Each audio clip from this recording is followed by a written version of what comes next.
legend himself, Mr. Frank Miller.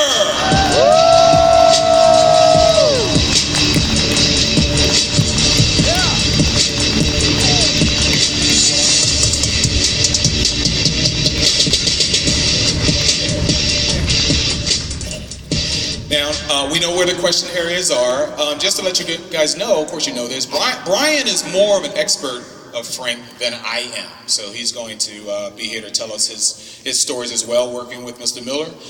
But if you have questions, we'll open it up shortly, okay? How you doing, Frank? Good to see you again. Doing okay, how you doing? Oh, it's nice to be next to a legend.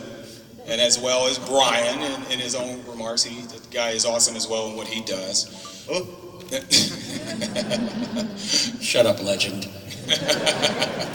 A legend, yeah. Shadow legend, I like that. We've been looking at your stuff for years, decades, I think, since 300. Just say weeks. Weeks? I don't think so. I think 300 pretty much opened the door for us in terms of the stylized imagery coming from comics right to motion pictures, and I think they did it right. I was wondering, were you happy with 300 the way it was developed? I better be. I directed it, yeah. Yes, you did. Yes, you did. Well, I'm very happy. I loved working on that movie. It was a thrill and an adventure and an education and a half. Awesome. And then we went on to Sin City, I do believe, and the way that was stylized was pretty similar and pretty exciting. Of course, you like that too, right? Sure. Again, no, it really stunk. Don't see it, and by no means look at the book. Yeah. So page by page, and that's what happens when you have artistic authority on things that are put to screen. You get to approve and disapprove, and we're happy with what we've seen on the screens. Mostly, you get to work with people who. Well, the whole trick, especially when you work in a medium as intensely collaborative as film, is you surround yourself with people who are better at their jobs than you could ever be, and so you tell them where you want to go, and they show you how to get there. Awesome. And then we go on to Batman, and you're basically you're re-imaging of Batman pretty much as a badder ass of a badass, I guess is probably how I can do it. What are your thoughts towards how you develop that? Oh, when I got a hold of Batman, I mainly just wanted to well, for one thing, update him because he needed it, but also make him apply to something that resembled the world I lived in. Batman seemed to be trapped forever in the old 1960s TV show, which happened in a very benevolent world, which hardly needed a guy who dressed up like a flying rodent and beat criminals up. And since I was living in Manhattan, all I had to do was take a walk around my block to see where we might need a guy who dressed up like a bat and cleaned the streets up. And from that, I found that all the mythology of Batman started rolling back in. The kid's sidekick, the Batmobile, the cave, all of that. It fit right back in because it was so well conceived in the first place. It's a terrific mythology that's survived for so long, and that's why lunatics like us can keep revisiting it again and again. I think your development on that, I think, pretty much stylized how we feel, pretty much embodied the way we would like to attack crime if we, in fact, were our own superheroes. It was more realistic, I think, than maybe 1940s versions or things of that nature, or maybe reminiscent of that. What do you think? Well, it certainly had more to do with the reality that I could see and so on. It wasn't as geared for quite so young an audience, it did have much more to do with contemporary times. So it wasn't just innocent. But along the way, I found I didn't want to lose all the toys. I didn't want to lose the magical stuff that was Batman. The utility belt had to be there. The Batmobile had to be there. There had to be a Robin. It turns out he didn't work without one. And even the bat signal, all of that stuff came right back in because it's good stuff and it belongs there. And Brian, your collaboration with Frank was, written literally in ink. We can see a little bit of your work that's been involved, and of course with Batman 3 coming out. Is there anything that you could share with us that we should look out for coming out soon? You mean as far as the Dark Knight 3? Yes, sir. The fifth issue, I think, is coming out this month, the end of the month. I've promised you some holy shit moments in this series, and there's a couple in this issue. The last page, I think, is really you're gonna wet yourselves in a good way. Awesome. Let's go ahead and open up for some questions here. How you doing back there? Good, and you? Good. My name is Matthew Culbertson, and I had a question about All-Star Batman and Robin. The series, don't get me wrong, I enjoyed it very much, but in general, the series did not do very well. I am wondering why that was. Some would say because Batman was a little too violent, especially towards Dick, can't remember the last name, sorry, but Grayson. Yeah. Or another reason was because of issue 10's use of uncensored profanity. Yeah. What would you say to that? I can't ever predict how the audience is going to react. And it could have been any of those things. It was the book I did at the time. It was the best I could do. Some things I'd do differently now. But mainly it's when you play with these toys, you tend to take them in sudden different directions. Especially as Brian can attest, when you're given freedom, first thing you want to do is run with it. Then you pull yourself back and see where to restrain yourself. So lessons learned. Would you say you have made Batman back then a little too violent and cruel? The man dresses up like a bat and goes out and beats up criminals.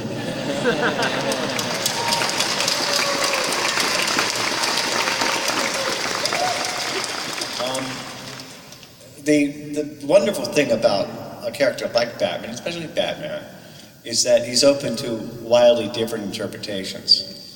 Some of the interpretations would surprise you. I actually have in my home a Batman comic I picked up in Japan where he did things that were beyond description. As the audience has gotten older and the boundaries have been tested further, we've done more with the established characters than we have in the past. Since I've now gotten the freedom to create and write and draw my own material, I'm more likely to be a bit more conservative with the established characters than I have in the past. Because if I do Sin City, I can do whatever I want to.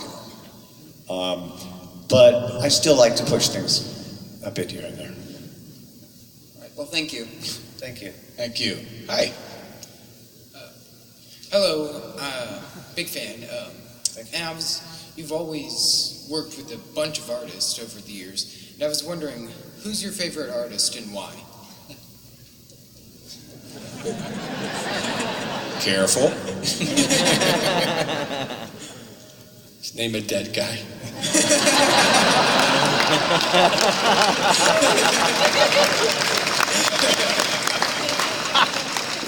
You won't piss anybody off that way.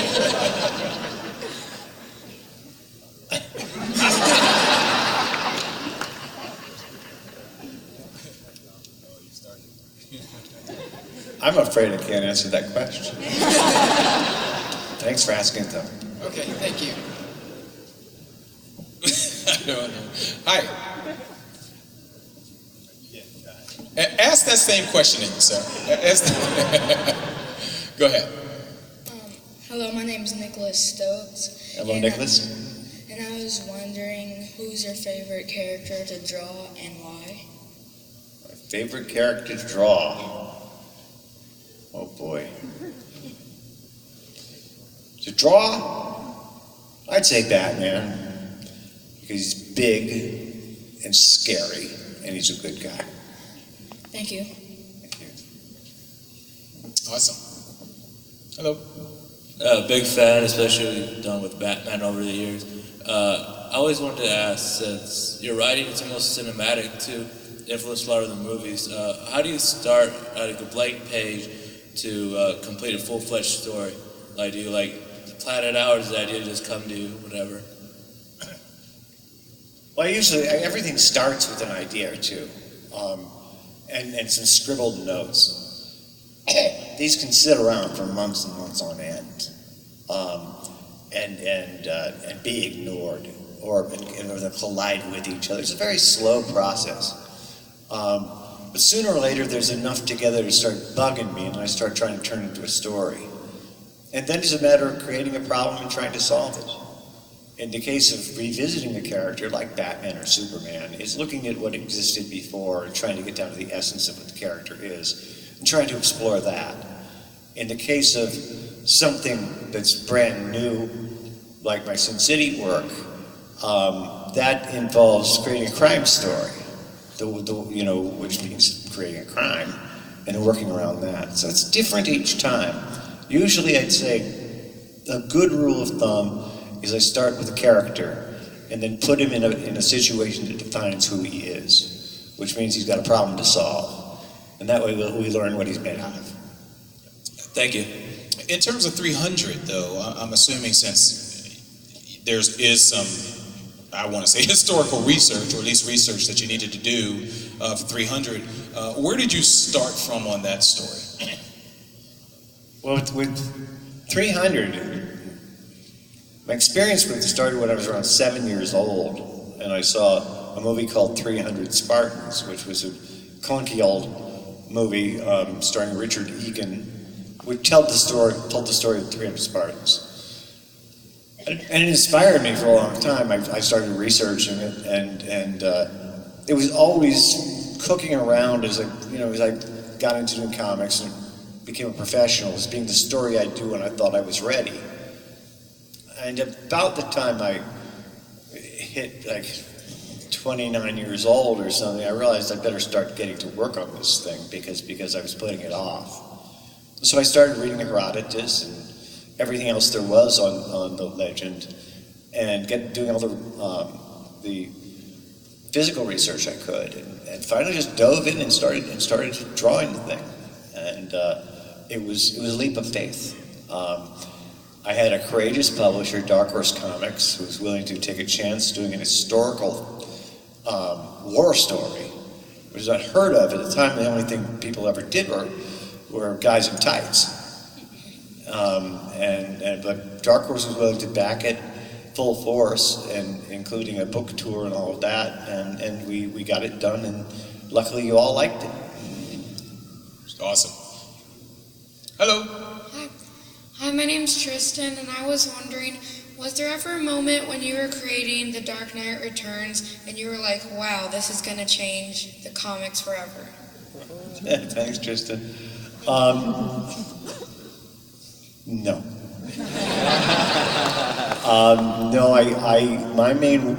The main big thought that kept hitting me was, they're never gonna publish this. But they did. Thank you. Thank you. Absolutely. Hello there. Hey, I wanted to ask a Sin City question. In the Sin City comics, in the letter pages, you had mentioned something about a World War II style Sin City story. And I was wondering if it was possible, if you were ever going to get to that, or still had plans to tackle a story like that. Real likely. It's called The Home Front, and it involves Sin City characters up against the Nazi Bund, which was the Nazi party in America, which was much stronger than many of you have ever been led to believe.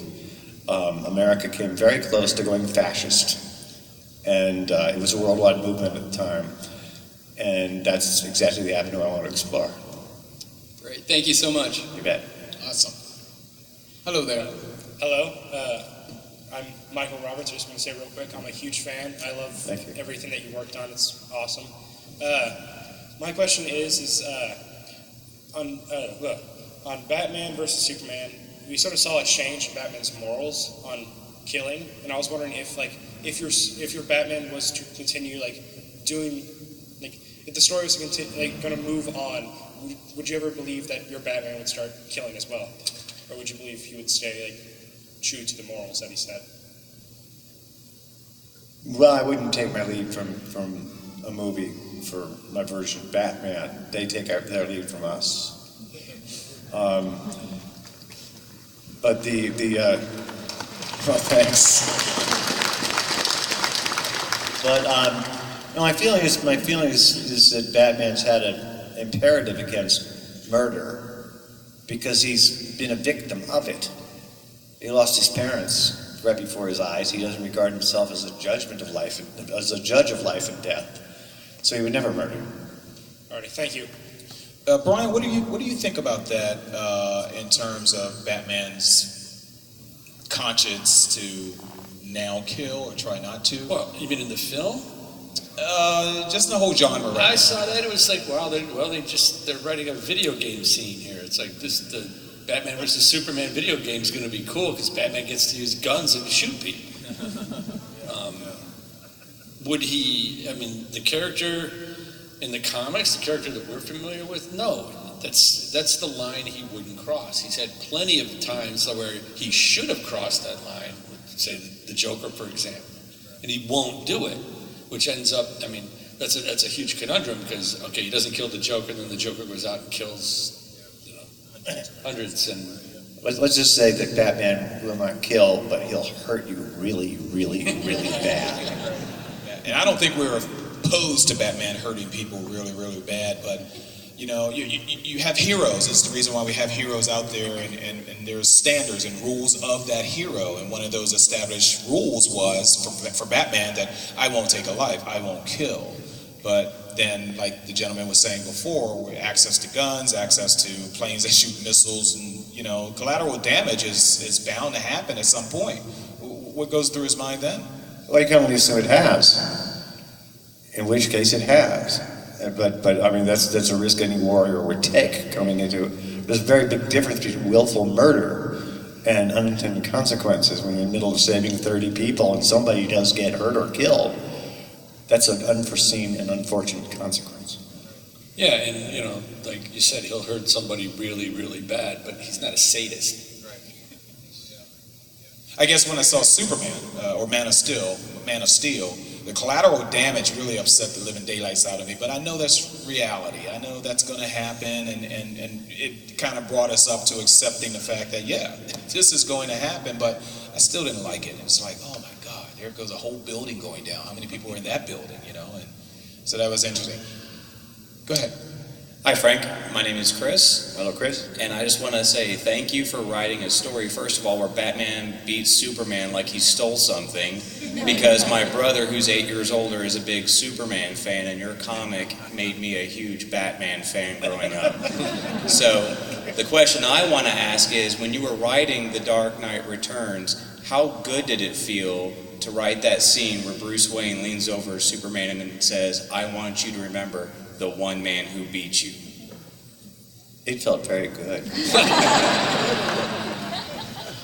Thank you. Thank you. All righty. Hi. Hi, gentlemen. My name is Larry Lee. Larry Lee. Frank, Brian, big fans, of course. I agree with what a lot of people are saying. Change the world. The movies take it from you guys, right? Batman is my favorite character. I actually named my son Bruce after Batman.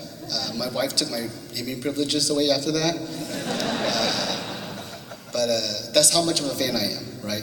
So I consider Batman the greatest character of all time, and I consider your version of Batman the most perfect Batman out there, okay? So my question is, how would you change it? Everything that you've done, would you change something about it? No. Fair enough. Thanks for asking. No, it's the most perfect Batman out there. You said it yourself. There you go. It was what I did at the time, and I did my very best. If I did a new version, it would probably be different. But I'm not going to go back in time and undo work that I did. It can't be done. By the way, I'm a huge fan of Carrie. Thank you. Thank you. So am I. Awesome. Hi, dude. Hi there. I'm Casey. Fan of the Sin City franchise. Can you talk a little bit about how hard it was to get a movie that's so unique, that's so much like the book, done in this day and age? Sure. It was about as hard as falling off a log. I was the most fortunate guy in the world. I got a phone call from this miraculous man named Robert Rodriguez, who said that he wanted to make Sin City into a movie. And I said, no, you don't. and he said, no, I really do. I said, no, I'm really sorry. I've had this conversation before. I know where this is going. I'm sure you're a very nice guy. We're going to meet, we're going to have dinner, and then we're going to sit down, and you're going to say, I loved Sin City, here's how we can fix it. And he said, no, I really want to do it. And I said, no, look, you seem like a really nice guy, let's not waste your time. And he said, well, can we meet and have dinner anyway? And I got a call from a friend who called me up and he said, I heard you heard from Robert Rodriguez, you idiot. And I said, what do you mean? He said, this guy is really important. He knows exactly what he's doing. You're making a fool of yourself. So when I met Robert Rodriguez, he was for real. A friendship began, and I was on this miraculous adventure in Texas with the man as he showed me filmmaking from head to toe. He involved me in every step of the process along the way. Very early on, he said, you got to direct it with me, and showed me how to work with actors. And we shot the whole thing, and I edited it with him, and ended up with a pretty nifty movie on my hands. It couldn't have been a happier process. Agreed.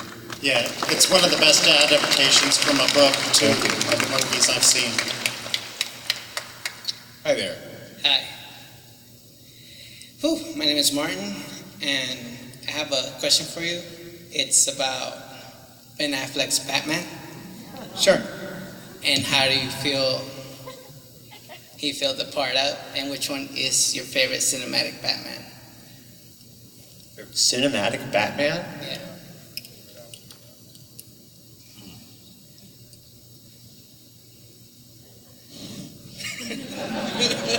I'm not trying to be funny.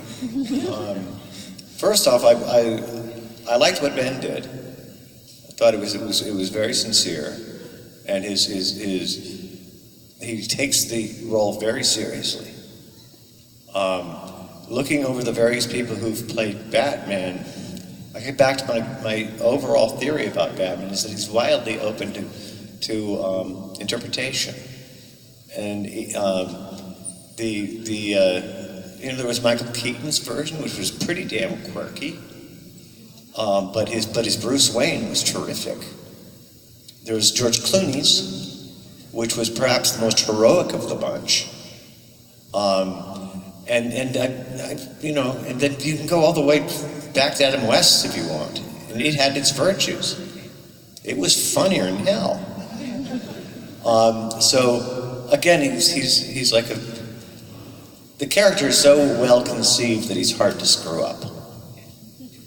I think Kevin Conroy does a really good job. Woo!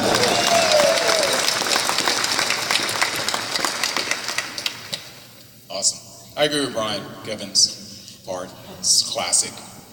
Hi, Mr. Miller. Thank you so much for all of your work, but especially for Martha Washington.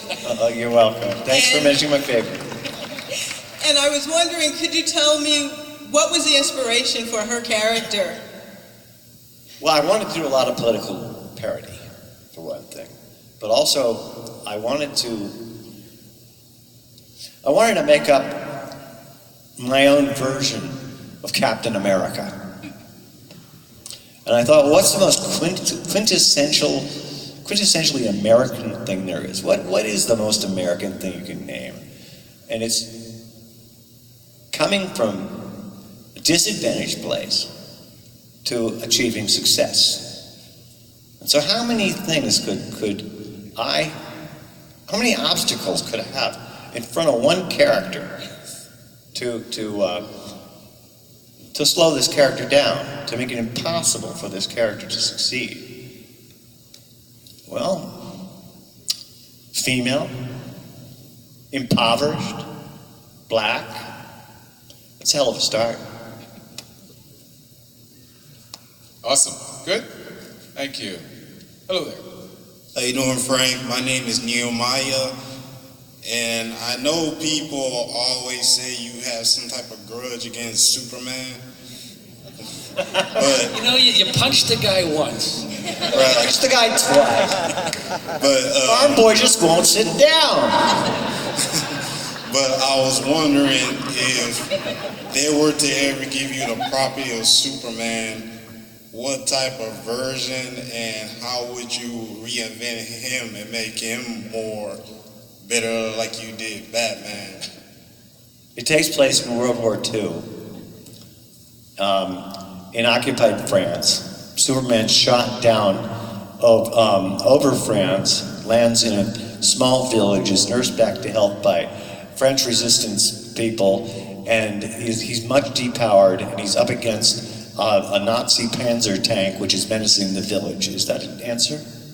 Holy crap. I can start tomorrow if DC says yes. Yeah. Hello.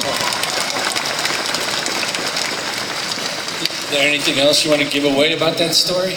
The Nazis win. Spoilers there. That's great. I've never heard that. Well, it's not even an analogy, but that version of Superman's yet another origin story. But it's perfect. It's a reintroduction. You've got to reintroduce these characters. You know, he would definitely have to kill during that era. Well, I shouldn't say definitely, but I would assume that that's war. You threw him right in the middle of a war where a lot of deaths are happening, and it seems like the responsibility of him actually taking a life could be more so during that time than currently. That's what Wonder Woman's for. My favorite character in that movie was Wonder Woman, V versus V. It's awesome. Remember, I'd be hard pressed to do a Superman story that didn't have Wonder Woman in it. I mean, it's like, I think they belong together. Yeah. Remember, in my version, they've got a kid. Wow. No more Lois Lane. Okay. Hey. Lois Lane would be dead. There's the death I wanted. Okay, I got my answer. Okay. Hello again. Hi, Frank. My name is Hector Hernandez, and I'm a huge film noir fan. Now, my question was, knowing that you directed Sin City with Robert, what was the creative process to creating the neo-noir, and how much, not conflict, but just the overall procedure to the final version that came out? Well, there wasn't much in the way of conflict. Robert and I got along famously, and the main thing was capturing the book, and he knew how to do that technologically. And so my job was to write and draw a movie, and then we cast it together, and he was able to do this computer wizardry, and showed me camera tricks that were beyond belief, and was able to turn stretches of Austin, Texas into Sin City. So I was able to watch him perform miracles and translate things that I could come across in 2 dimensions into into the big screen. It was a remarkable collaboration, and he was one hell of a good teacher. Thank you. Awesome. Hello. Lou, I'd like to ask about your Ronin series. What was your inspiration, or what was the process there? It seems to be a little different than the majority of your work, so I was interested in the creative process for that.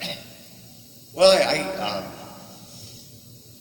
I just come off my run of Daredevil, and Jeanette Kahn at DC Comics very much wanted me to work for DC, and offered me the sun, the moon, and the stars, and, the production values that I wanted, and but the main thing I wanted more than anything was freedom to do something that people hadn't seen before, and so they gave me that.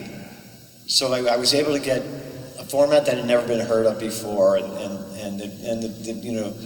Lynn Varley's wonderful coloring, and I just went completely berserk and throwing the kitchen sink into a story. It was a science fiction story, it was a samurai adventure, it was a romance, it was all kinds of things. All at once. It was everything Frank wanted to write and draw. And so for me, it was a creative explosion. And it had to end the way it did, with the destruction of Manhattan in a triple gatefold spread that popped out of the book. Because everything about that experience was like that. It was unrepeatable. And so it was a magical time for me, and I hope it was a fun read. Oh, yeah. Thank you. Okay. We're doing good. Time for a few more. Hello? Mr. Miller, what are your personal opinions and feelings about Superman? I grew up watching the Max and Dave Fleischer Superman cartoons. And Superman was my first superhero. And I adore Superman. I just love the character to death. People might think otherwise, because when I did Dark Knight, I was doing a Batman story. And Batman's not particularly fond of Superman. And the whole story was from Batman's point of view. And one thing I always wanted to see was, anyway, just as a fan, was I wanted to see Batman kick the living tar out of Superman. So I got to write and draw that, and that was a kick. And when I do a Superman story, you'll see a different perspective. It's very insightful. Thank you. Thank you. Okay, hi. Hi, Frank. My name is Brent Morris. My question is, in your creative process, when taking the reins of iconic characters like Daredevil or Batman or any existing character that has a certain mythos about it, how do you balance your gritty style with still including some of the escapism and, even though it may not be a lot there, a certain bit of joy in those stories? Gee whiz, I think my stuff's pretty joyful. I'm laughing a lot while I'm doing it. I love the fact that these guys can